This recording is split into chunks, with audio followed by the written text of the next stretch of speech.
Good morning to all of you. Question पढ़ते हैं। A 660 hertz tuning fork sets up vibration in a string clamped at both ends. The wave speed for a transverse wave on the string is 220 meter per second and the string vibrates in 3 loops. तो दोनों and fix है रस्सी का और जो tuning फोक use किया जा रहा है उसकी फ्रीक्वेंसी है 660 हर्ट्स, यानी कि एट प्रेजेंट जिस भी मोड में वो वाइब्रेट कर रही है रस्सी उसकी फ्रीक्वेंसी क्या है 660।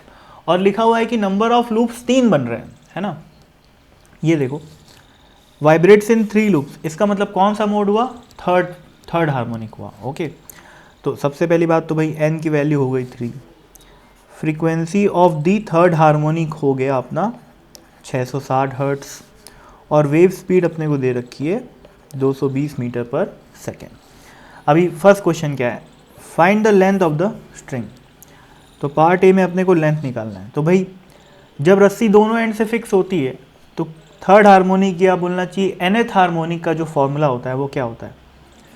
फंडामेंटल फ्रीक्वेंसी थर्ड हार्मोनिक का जो फॉर्मूला होता है वो होता है NV/2L, है ना।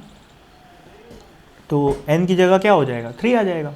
भाई ये फॉर्मूला nth हार्मोनिक के लिए है ना।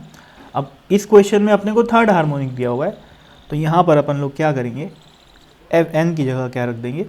3।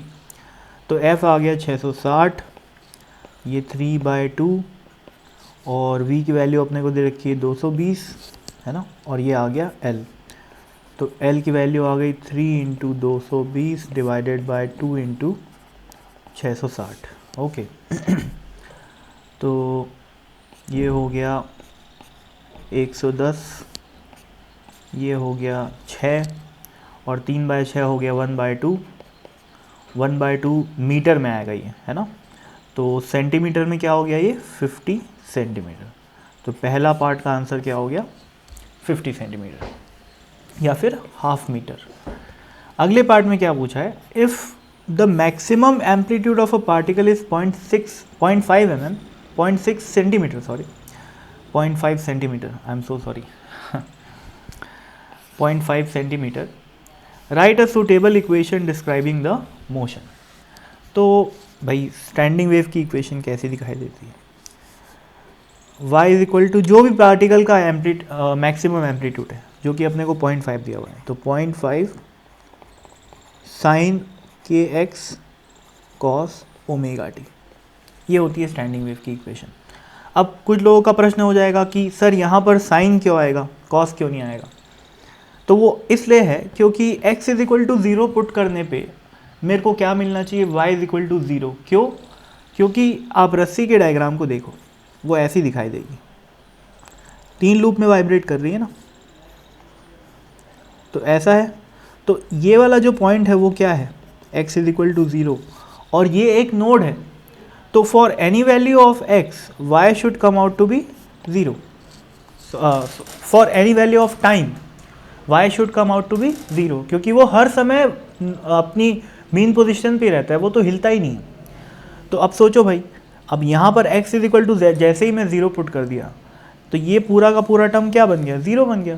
तो अब मैं t की वैल्यू कुछ भी रखूँ, यानी कि cos ωt की वैल्यू कुछ भी आए, ये ओवरऑल y क्या हो जाएगा? मेरा 0 हो जाएगा। इस वजह से यहाँ पर साइन आता है। तो अब k और ओमेगा क्या है?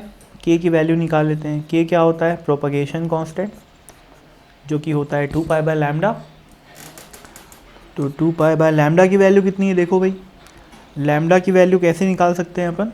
यहाँ पर लैम्डा हो जाएगा स्पीड अपॉन फ्रीक्वेंसी। स्पीड अपने को दे रखी है 220 और फ्रीक्वेंसी दे रखी है 660। तो ये कितना हो गया? 1/3 मीटर, यानी कि 100/3 सेंटीमीटर। ठीक है, तो यहाँ पर आ जाएगा 100/3 सेंटीमीटर। 6 ऊपर चले जाएगा तो 6π बन गया, 6π/100 यानी कि 0.06 पाई, और यहाँ पर आ जाएगा सेंटीमीटर इनवर्स, सेंटीमीटर इनवर्स। ठीक है, तो ये k की वैल्यू आ गई और ओमेगा की वैल्यू क्या हो जाएगी? 2π × f। तो 2π × f की वैल्यू क्या है? 660 है। तो ये हो गया 1320 पाई, ठीक है। और ऑब्वियसली ये हर्ट्स है, एफ को मैंने किस में रखा है, हर्ट्स में, तो यहाँ पर क्या आएगा, हर्ट्स। हर्ट्स मतलब क्या होता है, सेकेंड इनवर्स, ठीक है। तो 1320 पाई, ये 1320 पाई second inverse is the value of omega, और के की वैल्यू क्या आ गई, 0.06 पाई, ठीक है। और this is the equation of wave, जिसमें के की वैल्यू ये है और ओमेगा की वैल्यू ये। I hope it was clear, okay. तो thank you so much, bye bye.